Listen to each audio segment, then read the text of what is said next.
O Eric é um novo amigo. Ele é seminarista lá na Igreja Batista do Redentor, né? Pastor Paulo e pastor William, que vocês já conhecem muito bem. Ele está acompanhado da família e ele vai apresentar.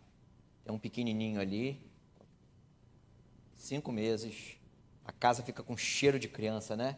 Isso é bênção, irmãos. Isso é bênção. E vou dizer para vocês devem ouvir isso todo dia. Aproveita, porque isso passa rápido. Todo mundo deve falar isso para vocês, né? E passa mesmo. Daqui a pouco, então, 1 ano, 2, 3, daqui a pouco vira adolescente e aí vem outros, né, depois.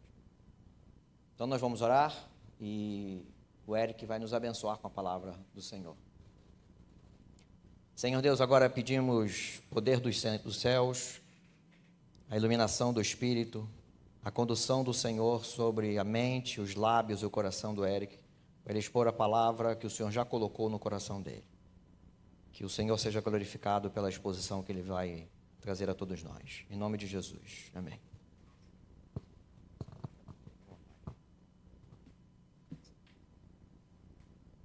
Muito boa noite, meus irmãos. Graça e paz da parte do nosso Senhor e Salvador Cristo Jesus. Eu gostaria de, primeiramente, agradecer bastante o convite do pastor Lissandro. Eu já os ouço falar dos irmãos aqui da Igreja Batista Moriá já faz um tempinho, mas ouço falar bem, isso é um bom sinal, não é? O pastor William fala bastante de vocês. O pastor William tem uma amizade um pouco antiga com o Lissandro, e eu acho que ele fez essa ponte aí, né? Graças a Deus. A gente fica muito feliz. O William queria estar aqui, mas, como eu comentei com o pastor Lissandro, ele teve alguns problemas de saúde. Peço as orações por ele, pela Alene também, sua esposa. Mas, desde já, meus irmãos, a gente também manda um grande abraço para os irmãos, um abraço fraternal da nossa Igreja Batista do Redentor, aqui também em Volta Redonda. Nós somos batistas, irmãos em Cristo, acima de qualquer tipo de placa, não é verdade?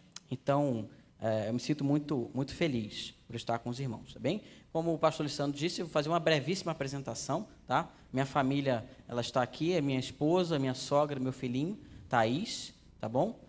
Eu sou um seminarista da Igreja Batista do Redentor e eu tenho buscado servir o Senhor por lá e também aonde o Senhor tem plantado, né? E colocado assim nos meus caminhos para que, de fato, eu venha servi-lo da melhor forma possível. E hoje, pela graça de Deus, eu tenho o privilégio e a honra de expor a palavra para os irmãos. Eu os convido, então, à leitura de Atos, capítulo 2. Nós leremos do verso 42 ao 47.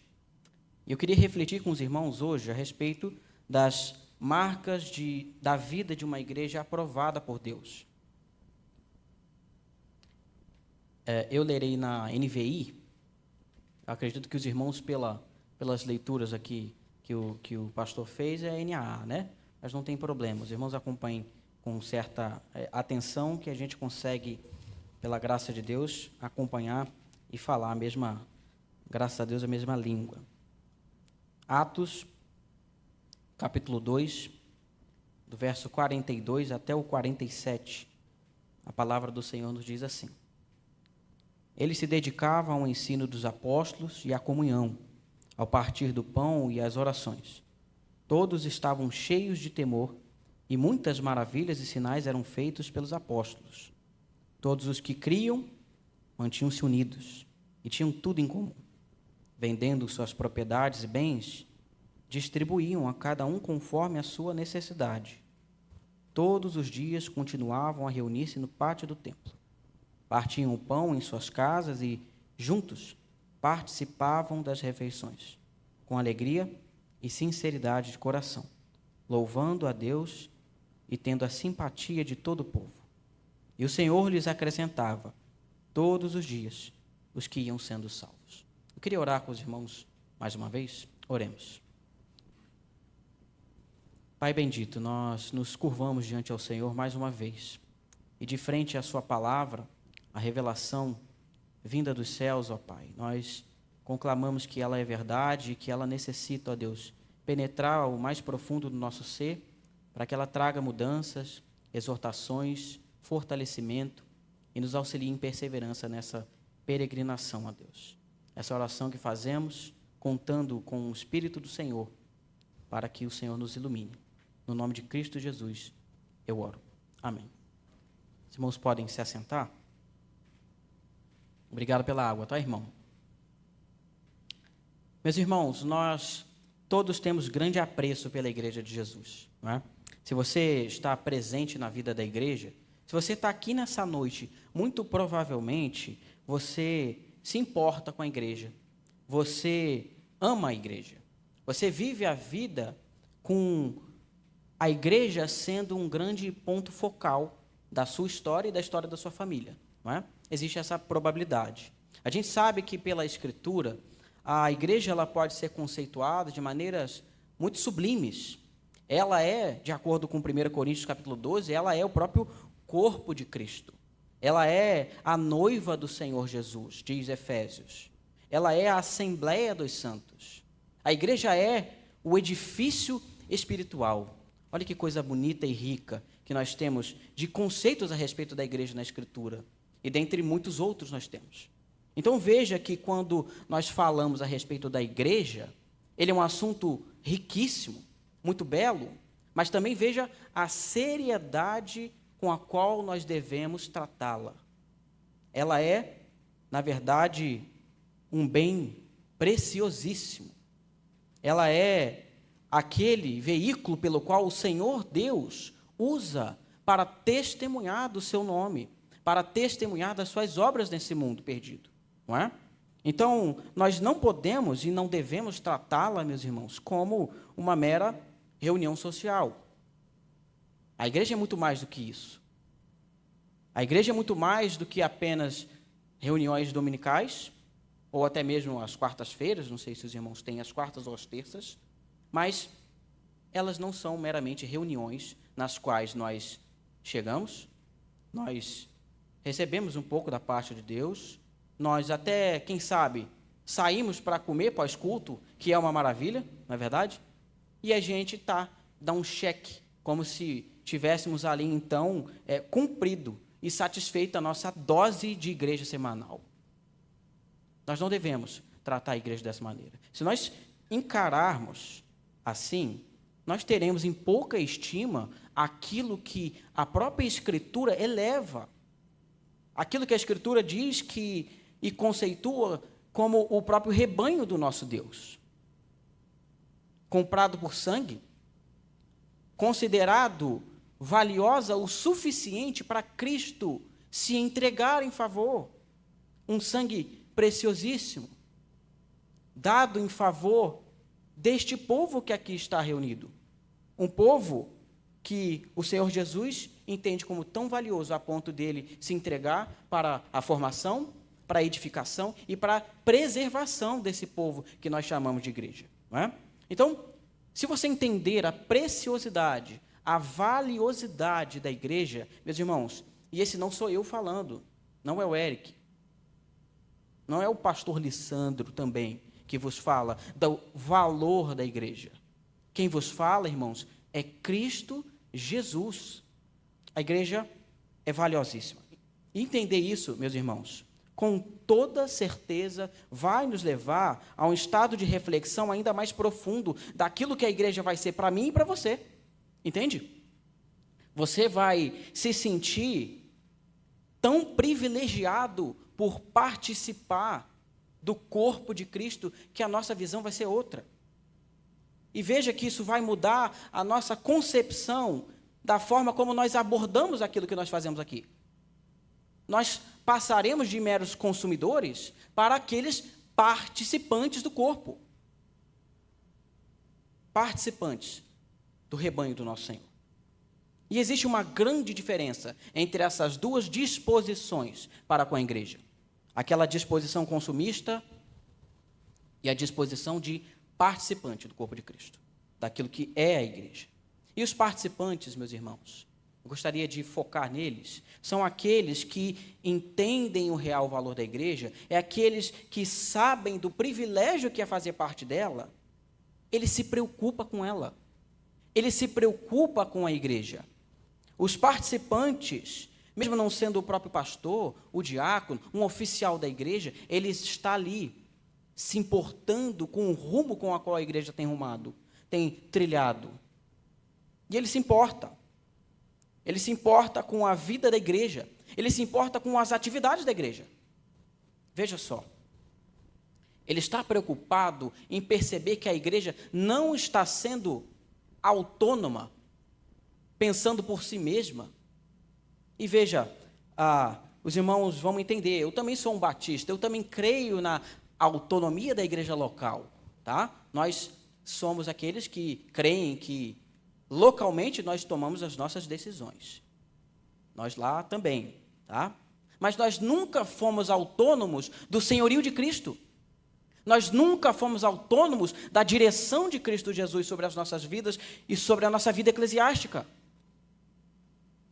A igreja, meus irmãos, ela está completamente ligada a Cristo Jesus, submissa a Ele, sujeita a Cristo Jesus, submissa à sua vontade.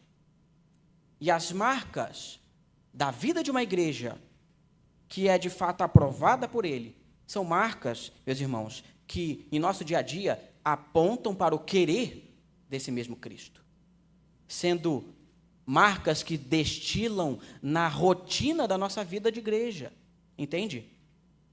E nós temos essas diretrizes. O Senhor Jesus, Ele foi muito bondoso conosco. Ele nos deu diretrizes específicas nas Escrituras. E nós temos nas Escrituras e na história da igreja excelentes exemplos de como nós realmente entendemos essas marcas e tomamos essas diretrizes para nós. Se os irmãos fossem, eu acredito que quase que unanimamente, não é? Se os irmãos fossem pensar em uma igreja para ter dela um grande modelo de como viver a vida comum de igreja, eu tenho quase certeza que os irmãos falariam teriam a mesma resposta. A igreja de Atos 2. A igreja primitiva, não é? A igreja primitiva, ela é um grande de um modelo para a gente, porque, embora ela não tenha sido perfeita, tá? E esse a gente precisa quebrar o estigma. Nenhuma igreja em si mesma é perfeita, tá? A gente vai ser perfeito quando o Senhor assim vier, e assim de fato a gente for livre de todas as nossas pecaminosidades. Toda igreja tem os seus deslizes, mas a igreja primitiva, meus irmãos, ela foi uma igreja cheia do Espírito Santo de Deus. Ela foi uma igreja fresquinha, ela estava ali, ela tinha acabado de receber os ensinamentos de Cristo. Ela tinha acabado de ser fundada pelo descer do Espírito de Deus. E veja que interessante, não tinha nenhuma ruga de doutrina humana alguma sendo ventilada nos primeiros momentos da igreja primitiva. Que maravilha! Então nós temos dela um excelente modelo, não é? De como nós vivemos a essência do cristianismo. E ela, de fato, apresentou muitas marcas de como a gente vive a vida de igreja, tá? Atos, meus irmãos, é um livro que em seus primeiros capítulos vai remontar a história da fundação dessa igreja, não é? A fundação e também os seus primeiros passos. Se você mais para frente, quem sabe na sua casa, folhear as primeiras páginas de Atos, os primeiros capítulos, você vai ver. Atos está nos mostrando o Cristo ressurreto. O Cristo que passou ali 40 dias, mostrando as diretrizes, justamente para que os discípulos, os apóstolos, fundacionassem a igreja. Ou, na verdade, recebessem essas diretrizes e o próprio Senhor fundasse a igreja. A gente vê em Atos que esses mesmos apóstolos perseveraram em oração. Eles perseveraram, esperando que a promessa fosse cumprida da descida do Espírito e a capacitação deles para que eles testemunhassem a respeito de Cristo. A gente vê que em Atos também, antes dessa passagem que nós lemos, a própria descida do Espírito Santo, aquele momento que a gente pode chamar de um momento fundacional da igreja. E a partir daquele momento, meus irmãos, o ministério da igreja começa. Nós vemos Pedro pregando, nós vemos Pedro falando a respeito de Cristo, mostrando quem Jesus era. Jesus era o nosso Senhor, Jesus é o nosso Rei. Pedro pega perdão de pecados e muitos, meus irmãos, são convertidos. E esses convertidos agora se reúnem. Eles agora, nessa passagem que lemos, a vida de igreja comunitária começa. Essa passagem, Lucas, o autor de Atos, é como se ele estivesse nos mostrando os bastidores da igreja. E a gente tem muito o que retirar disso, meus irmãos. A gente tem muito o que aprender. Eu tenho muito o que aprender. A Igreja Batista do Redentor tem muito o que aprender. A Igreja Batista Monte Moriá também tem muito o que aprender. E, na verdade, todas as igrejas. Nós temos muito o que retirar desse texto para aprender como nós vivemos a vida de igreja. O que nós devemos priorizar. Qual a nossa disposição para com a agenda da igreja. Então, a minha esperança, meus irmãos, é que com essa mensagem traga algum tipo de encorajamento para que os irmãos, obviamente, perseverem nessas marcas, que eu tenho certeza que os irmãos se verão através delas, mas que isso também nos exorte a valorizá-las, tanto particularmente como comunitariamente. E para isso eu queria que os irmãos voltassem ao texto comigo e reparassem em 3 pontos nos quais nós vamos desenvolver, e eu gostaria de estruturar a minha mensagem hoje através desses pontos. Veja, em primeiro lugar, eu queria que os irmãos percebessem quais as marcas que ocupava a vida da igreja cristã na sua essência. Nós veremos isso no verso 42. Em segundo lugar, o segundo ponto que eu queria desenvolver com os irmãos seria verso 43 até o início do verso 47, nós veremos qual a disposição dos membros para com a vida da igreja. E, por fim, o último ponto, terceiro, qual o resultado desta comunidade, uma comunidade tão bem ajustada. O verso 47, em sua parte final. Para isso, irmãos, eu queria que os irmãos mantivessem as suas Bíblias abertas. Veja comigo, em primeiro lugar, primeiro ponto, as marcas que ocupavam a vida da igreja cristã, lá na sua essência. Verso 42, diz assim: eles se dedicavam ao ensino dos apóstolos e à comunhão, ao partir do pão e às orações. Meus irmãos, desde os seus primórdios, a igreja cristã, ela está envolvida com uma série de atividades. Não é? Isso é necessário. Isso gera saúde para a igreja. E é importante ressaltar que aquilo que permeia as nossas agendas vão refletir aquilo que nós amamos. Vão refletir aquilo que nós valorizamos. Não é mesmo? A cabo de exemplo, pergunte para um profissional. Vamos usar o exemplo de um treinador de futebol. Pergunte quais são as atividades que permeiam a agenda dele. Eu tenho certeza que ele vai falar, não, eu vejo muitos jogos, eu anoto táticas, e basicamente a minha agenda é essa. Eu estou envolvido com a minha profissão. E a gente pode fazer isso com diversas outras profissões. O fato é que, dentre as atividades que marcavam a vida da igreja primitiva, ou seja, o que eles valorizavam, estavam ali 4 elementos: o ensino dos apóstolos, a comunhão, o partir do pão e as orações.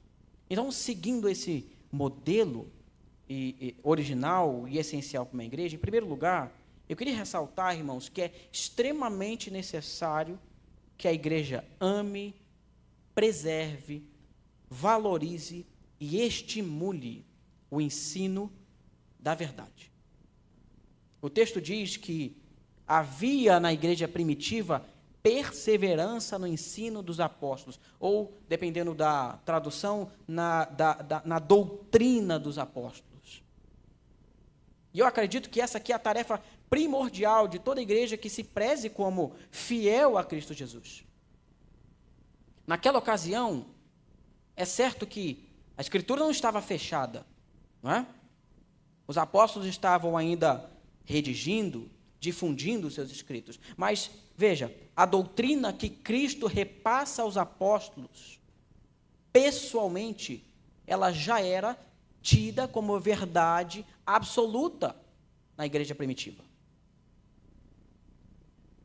E esse ensino apostólico em nada tem a ver com as tradições humanas, tá bem? É como se nós estivéssemos falando da própria Escritura antes da própria Escritura. A gente pode dizer, então, que a igreja primitiva, como uma primeira grande marca do que ocupava o dia a dia dela, ela valorizava e priorizava o ensino escriturístico. Por vezes, meus irmãos, nós vamos ser tentados a abrir mão da verdade. A gente não vai achar mais muita graça nela. Ou então a gente vai pensar que a gente já está muito bem satisfeito com toda a gama de ensino bíblico que nós já temos. Não, eu já li a Bíblia já tem uns 3 anos. Eu acho que eu estou um pouco saturado. Não preciso. Eu não preciso fazer um estudo em Romanos. Eu não preciso ir à escola bíblica dominical. Eu já estou bem saturado. Só que esse aqui não é o modo com o qual nós devemos encarar a palavra de Deus e o ensino na vida da igreja. A gente precisa perseverar nela. Então, meus irmãos, veja, quanto mais pregação, quanto mais ensino, quanto mais doutrina apostólica, é melhor. Quanto mais nós difundirmos isso nas nossas igrejas, eu tenho convicção de que as nossas igrejas serão mais saudáveis. As nossas igrejas serão livres de nós mesmos e elas não vão precisar da nossa criatividade. E não me entenda mal, meus irmãos. A igreja não precisa de pessoas criativas. Os púlpitos não precisam de pessoas criativas. Os púlpitos e a igreja precisa de pessoas firmes e fiéis no ensino da verdade, na proclamação da verdade, na explicação e na aplicação dela para o povo de Deus. Ela não precisa de modelos contemporâneos para se manter saudável e em seu pleno cumprimento de propósito. O que ela precisa? Palavra de Deus, ensino da verdade. Não à toa, a nossa igreja modelo, a primitiva, ela possuía o ensino como uma prioridade das suas agendas. Mas, em segundo lugar, irmãos, outra marca que ocupava o tempo daquela igreja era a comunhão. E o que seria isso? Muitos usam esse termo comunhão ou koinonia, muito conhecido, né? Como uma simples convivência, não é? Só que esse termo, meus irmãos, de comunhão, ele é muito mais profundo. É muito mais profundo. A igreja primitiva tinha comunhão porque, irmãos, ela partilhava a vida. A igreja possuía comunhão porque espiritualmente ela estava ligada. Isso era expresso em marcas visíveis. O texto continua e a gente vê que eles partilhavam a vida e partilhavam tudo da vida. A gente vai ver um pouco mais para frente, verso 44 a 46, mas desde já, meus irmãos, percebam, a igreja que tem comunhão, ela não se atém a uma simples convivência. Não é somente isso. Porque ela está ligada através de uma raiz muito mais profunda. Ela está ligada em Cristo, o mesmo Deus, o mesmo Senhor, o mesmo amor. E isso é muito mais forte do que mera convivência, meus irmãos. A igreja precisa amar o mesmo Senhor para, então, partilhar uma vida de comunhão dessa forma como a igreja primitiva. Então, veja, a base da comunhão cristã, meus irmãos, é a comunhão, antes de tudo, com o próprio Senhor. E é por isso que é importante nós ajustarmos um pouco das expectativas, quanto a algumas pessoas que podem até, vem na igreja, não sei se estou aqui tentando me adaptar, eu estou com um pé aqui, eu estou com um pé ali, não é? No português, claro, essa pessoa, ela não está em Cristo, ela está longe do Senhor. Nós devemos abraçá-la com toda certeza, mas nós precisamos também saber que, meus irmãos, é impossível um não convertido, de fato, ser uma pessoa que possui essa marca de partilha de vida, como a igreja primitiva possuía.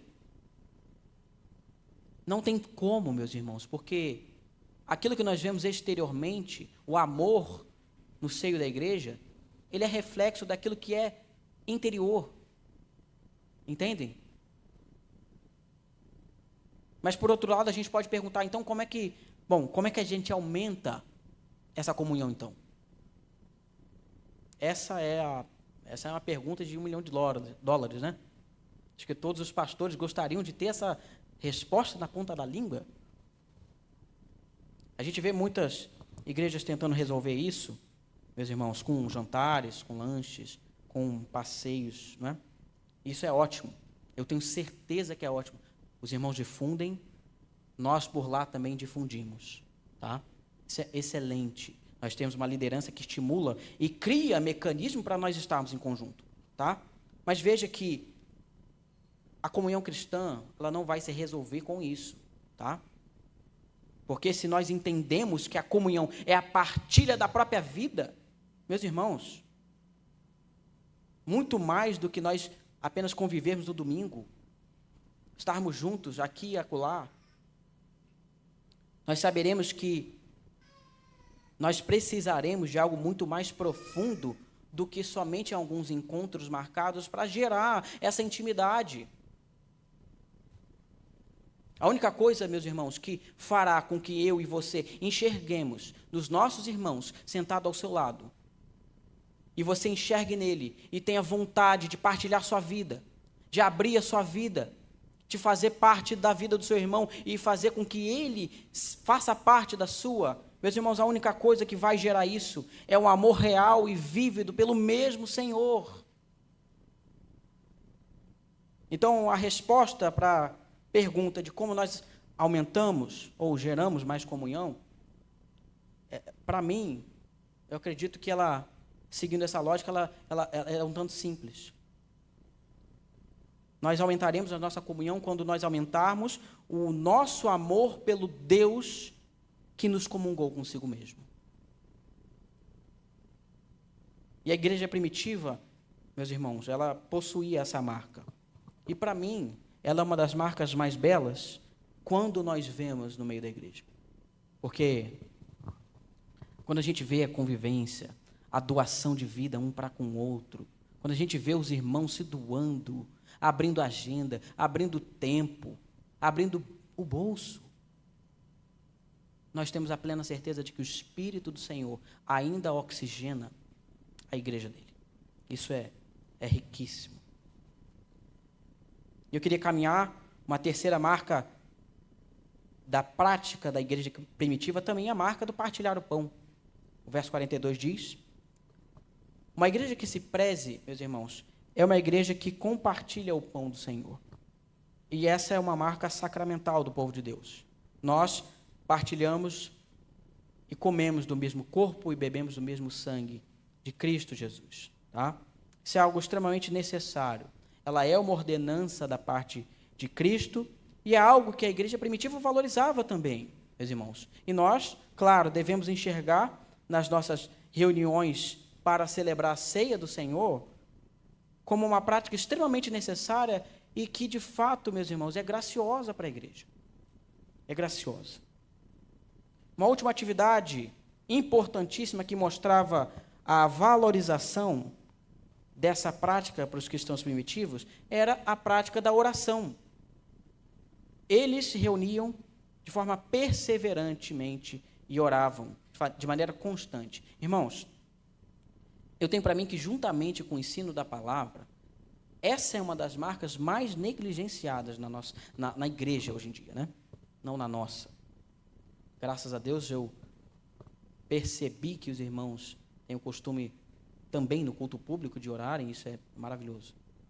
Mas se nós olharmos dos arraiais da igreja, tanto brasileira, quanto até, a gente pode pensar no exterior, não tem tanto conhecimento, mas é uma marca que tem sido extremamente negligenciada, meus irmãos.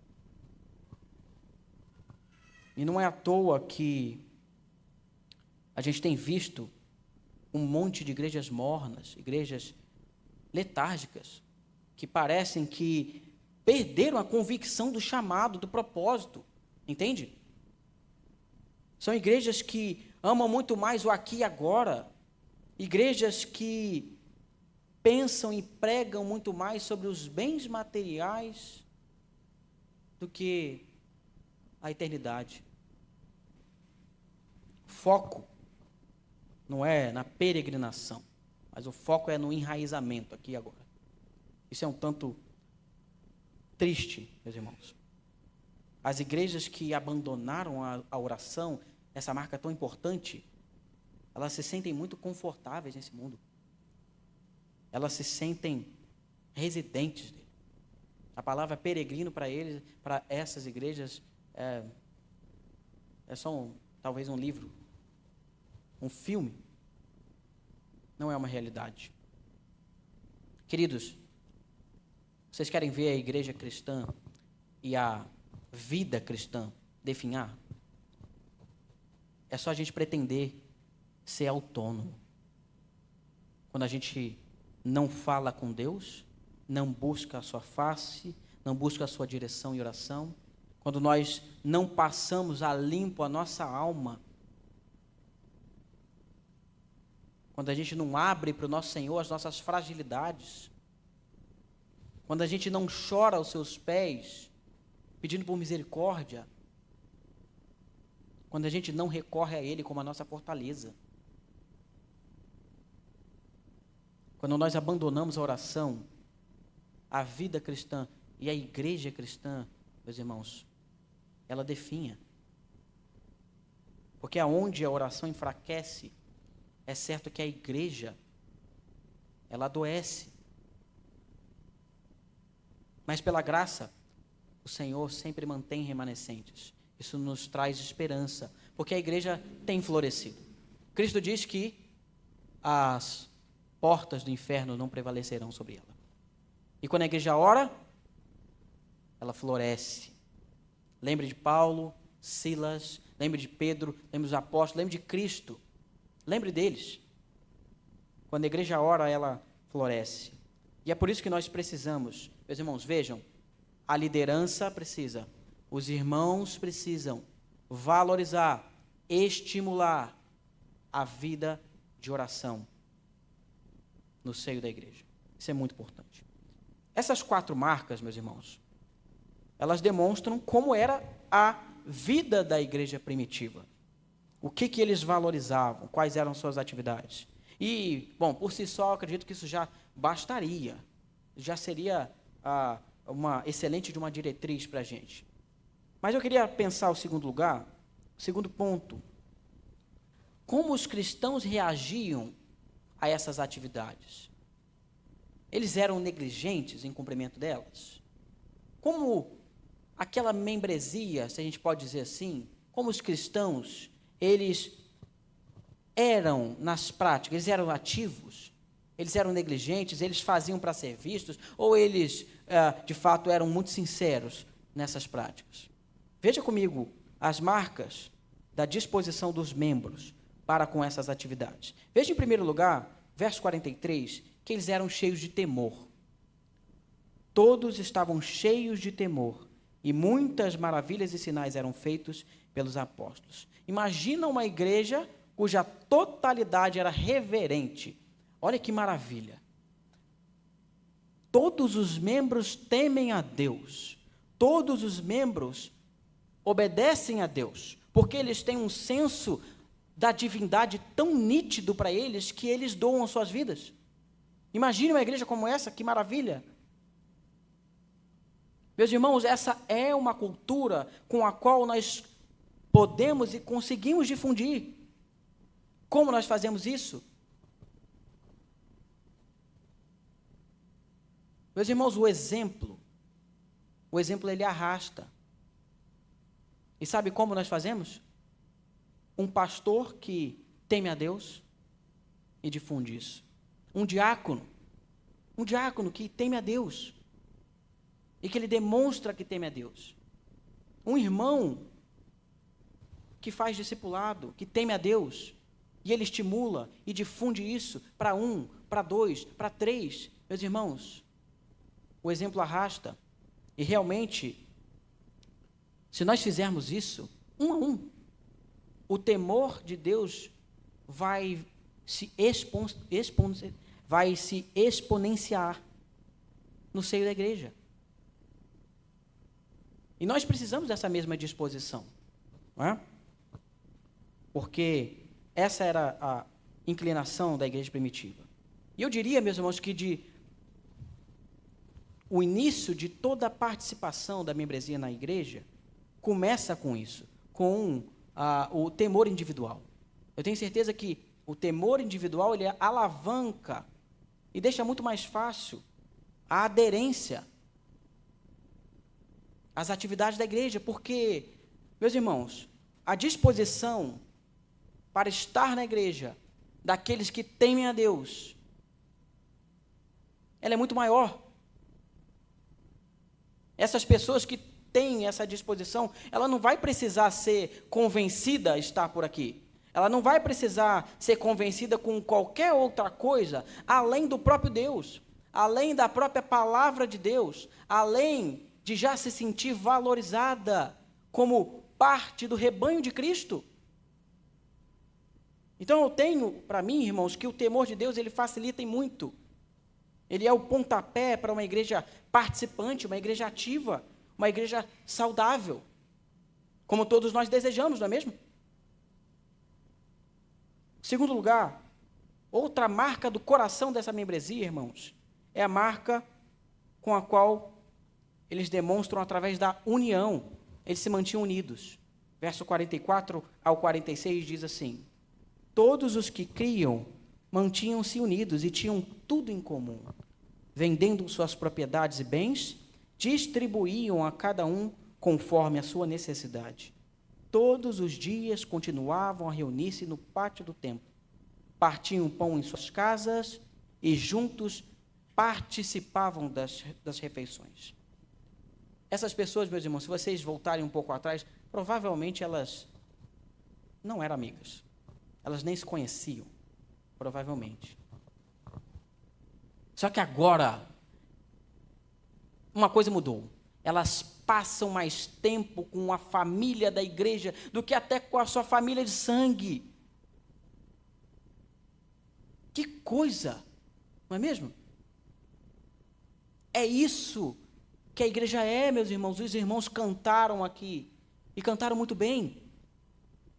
A igreja é uma família, entrelaçada não por laços sanguíneos, mas ela é entrelaçada pelo lavar do mesmo sangue, do mesmo Senhor, do sangue do Cordeiro que nos aproxima um do outro. E veja, nós não vamos nos aproximar porque nós temos os mesmos gostos, nós temos as mesmas opiniões sobre tudo, nós não vamos nos aproximar porque, enfim, nós gostamos da aparência um do outro. Pode ser que sim, mas o mais rico e mais belo é que nós nos aproximamos, mesmo através das nossas diferenças, porque aquilo que nos une é muito mais poderoso. Aí está a riqueza da igreja. Agora você entende o motivo pelo qual a comunhão, a koinonia, ela não é uma simples convivência. Ela é o partilhar de uma vida, meus irmãos. Ela é tudo. Se você me perguntar o que a comunhão te exige e me exige, eu diria, ela te exige tudo. Todo o seu tempo, todos os seus recursos, todo o seu carinho, todo o seu afeto, todo o seu amor, toda a sua vulnerabilidade, toda a sua agenda, tudo. Veja o exemplo da igreja primitiva. Eles tinham tudo em comum. Eles se alegravam juntos, eles sofriam juntos, eles riam juntos, eles se entristeciam juntos. Eles não viam impedimentos para suprirem as necessidades uns dos outros. E o que é isso, senão uma vida aberta um ao outro? A ponto deles desfazerem das suas propriedades. Veja só.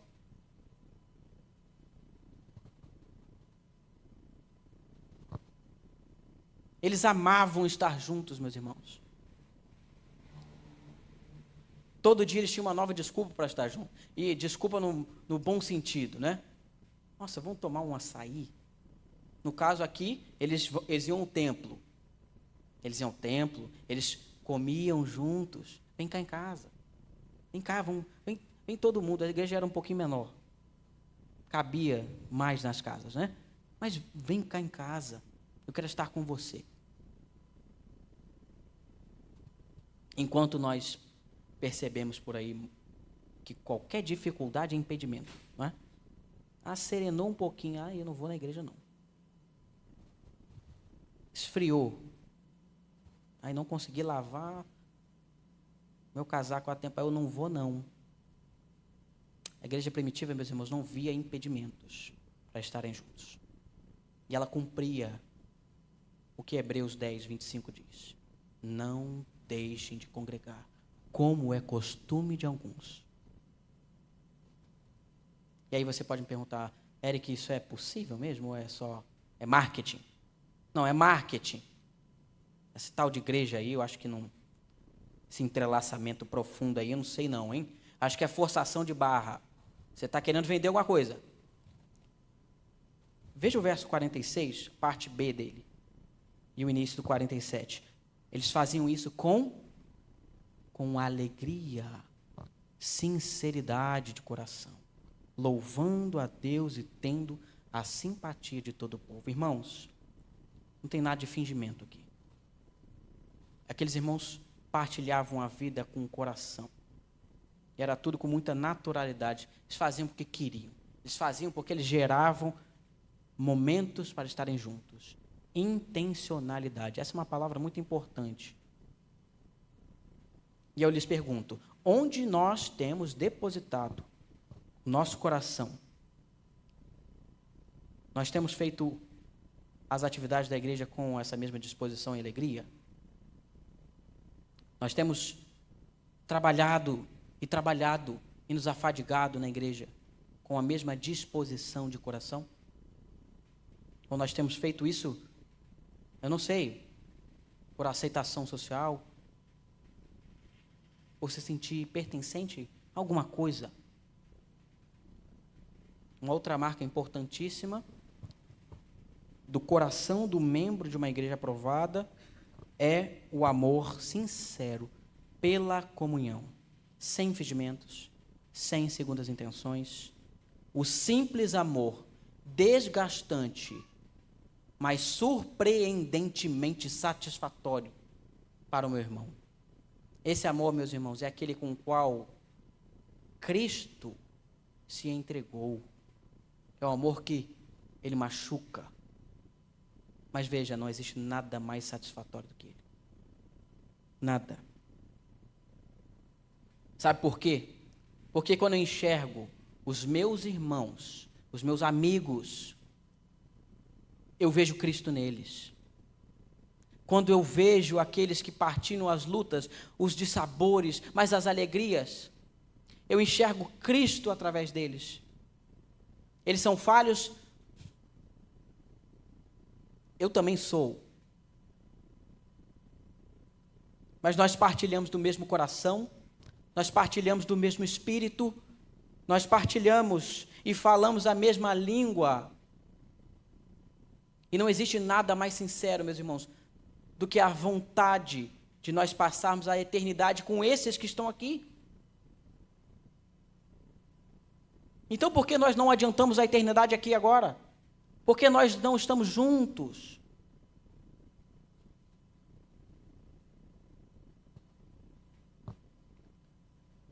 Meus irmãos, eu tenho uma má notícia para as pessoas que não gostam disso daqui, da convivência cristã. E eu sinto muito lhe dizer, mas se você não gosta disso aqui agora, a pergunta é sincera mesmo.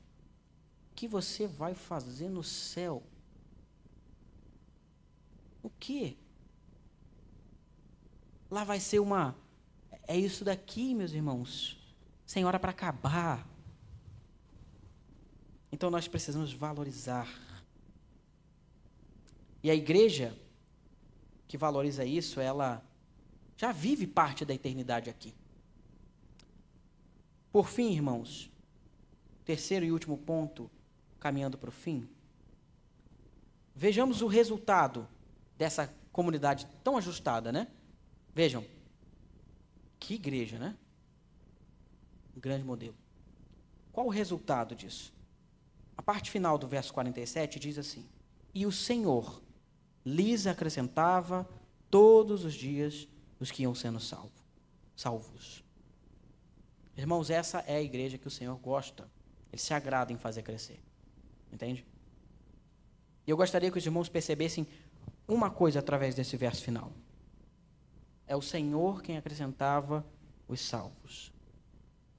A igreja, por mais missionária que seja, por mais evangelística que seja, ela recebe do Senhor os salvos. Isso é importante porque, às vezes, no afã de crescimento, nós negociamos algumas convicções. Isso não era uma prática da igreja primitiva. O que ela se preocupava? Em pregar, em partilhar a vida. E o Senhor fornecia o crescimento. Isso diz muito para a gente, irmãos, sobre o que nós devemos considerar um ministério bem-sucedido. Se são os números, bom, a gente vai negociar algumas coisas, a gente vai ser sensível aos aplausos, e esse é um caminho no qual as igrejas precisam procurar fugir. Mas se nós entendemos que a fidelidade é a métrica para um ministério bem-sucedido, meus irmãos, aí não vai importar muito o número. O que vai importar, meus irmãos, é nós sermos fiéis, nós aproveitarmos o que nós temos aqui agora já. Seja no muito, seja no pouco, seja com 3, 4, 5 membros, ou seja com 200, 300, 400. A métrica é outra. Nós sabemos que estamos trilhando o caminho bem-sucedido, de acordo com a Escritura, é quando nós temos fidelidade. E esse é o padrão de igreja, meus irmãos, que, obviamente, eu gostaria que os irmãos aqui mantivessem, que a Igreja Batista do Redentor também mantivesse, porque, de fato, esse padrão é um tipo de igreja que o Senhor se agradou, se agrada e, tenha certeza, se agradará de fazer crescer. Amém? Eu queria finalizar, irmãos, fazendo somente 3 breves aplicações desse texto para a gente. O que esse texto diz respeito para a gente aqui e agora? Primeiro, irmãos, eu queria ressaltar que nós precisamos valorizar as mesmas atividades da igreja até o fim dos nossos dias. A gente precisa amar, a gente precisa valorizar a agenda lotada de pregações, de ensinos, de batismos, de ceia, de atividades que nos geram também entrelaçamento, a comunhão, certo? Por mais repetitivo que isso seja, queridos, a gente precisa valorizar e fazer parte disso. Afinal de contas, esse é o desejo do Senhor para nós. Esse é o padrão com o qual o Senhor abençoou a igreja primitiva, fundou-a, e também é um padrão com o qual Ele tem abençoado as igrejas de todos os tempos. A gente pode acrescentar algumas atividades, não tem problema nenhum. É muito bom, inclusive, a gente se reunir em locais diferentes, a gente fazer retiro, fazer acampamento. Como eu disse, a gente tenta difundir isso por lá também. Eu acredito, pastor, que a gente é um pouquinho mais lento nessas questões. Mas é muito proveitoso. E de verdade é proveitoso. Mas lembre que a essência da vida da igreja passa pelas mesmas atividades citadas anteriormente. E nós devemos enxergar nelas, meus irmãos, graça e satisfação. Lembra daquela analogia que eu fiz do participante da igreja e o consumidor? Hã? O consumidor, ele é crítico demais com a igreja nesse sentido. Ele quer buscar novidades o tempo inteiro. Ele nunca se satisfaz com essas atividades. Ele sempre diz que não, a igreja está muito engessada.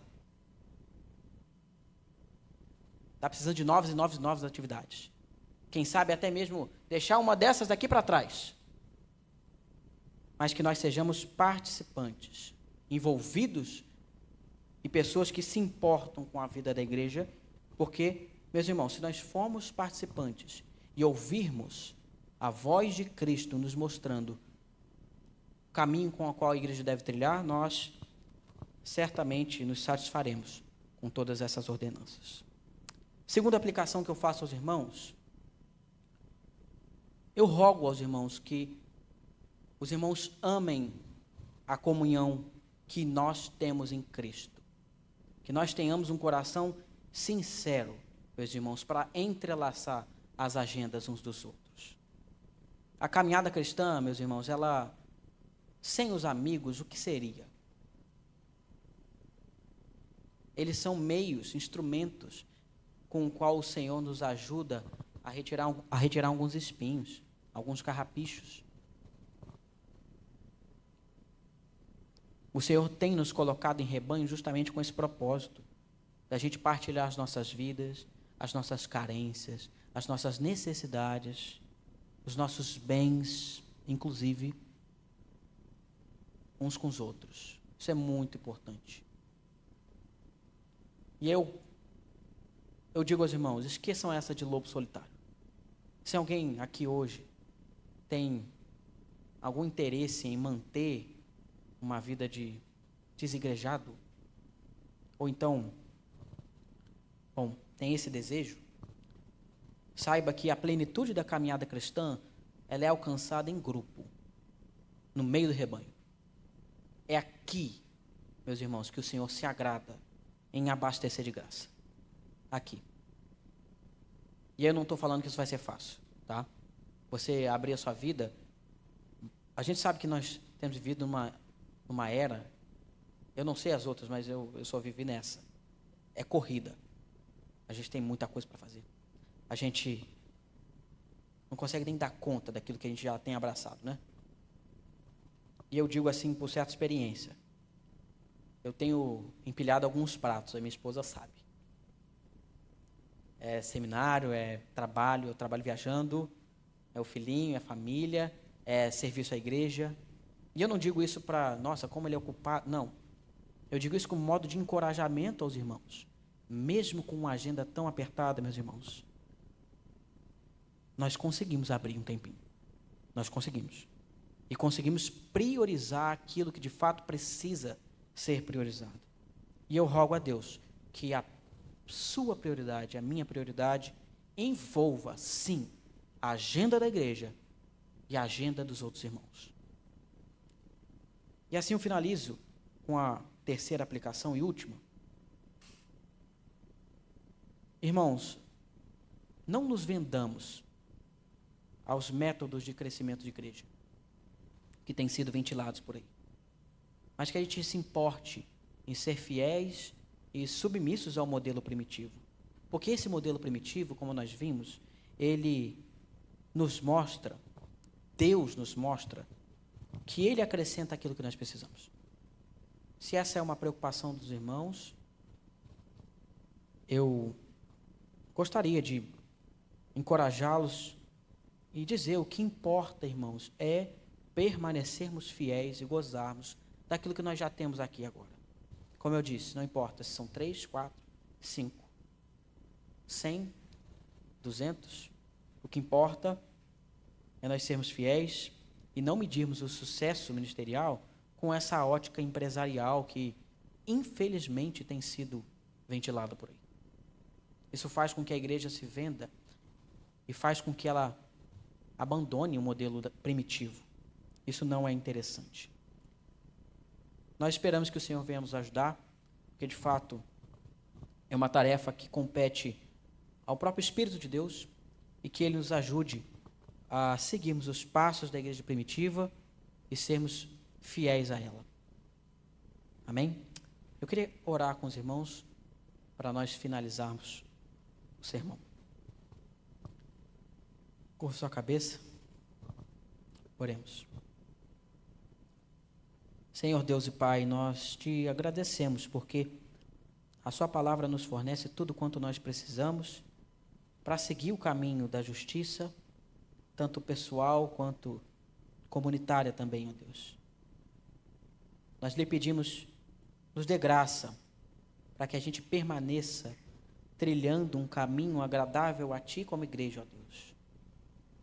Nos abençoe em ensinar a sua palavra, em orarmos ela em conjunto, em partilharmos a vida uns com os outros, em cumprir as suas ordenanças e sacramentos, Senhor. Dê a nós, membros, participantes da igreja, disposição de coração, para que a gente entrelace as nossas agendas, Senhor, com a agenda da sua igreja. Que assim o Senhor nos faça crescer muito mais, Senhor, do que numericamente, mas principalmente em graça e estatura de Cristo, para que o nome do Senhor seja glorificado. Nos use, ó Deus, em nossa cidade, para que a gente testemunhe também, assim como a igreja de Atos testemunhou das suas maravilhas, que sejamos instrumentos do Senhor, Senhor. Que a igreja batista Monte Moriá e que a igreja batista do Redentor e todas as igrejas, Senhor, que se curvam ao seu senhorio aqui em nossa cidade, possa de fato ser instrumento de mudança, instrumento de levar as boas novas de Cristo Jesus a essa cidade. Eu oro pelos meus irmãos aqui, da Igreja Batista Monte Moriá, oro por seus pastores, para que o Senhor venha suprir as carências desses meus irmãos, dê a eles boa dose de renovo, encorajamento, para que eles sigam a Deus, sendo bons peregrinos a caminho da Nova Jerusalém. Sê com eles, Senhor. Essa oração que nós fazemos no bendito nome, doce, suave e majestoso de Cristo Jesus. Amém.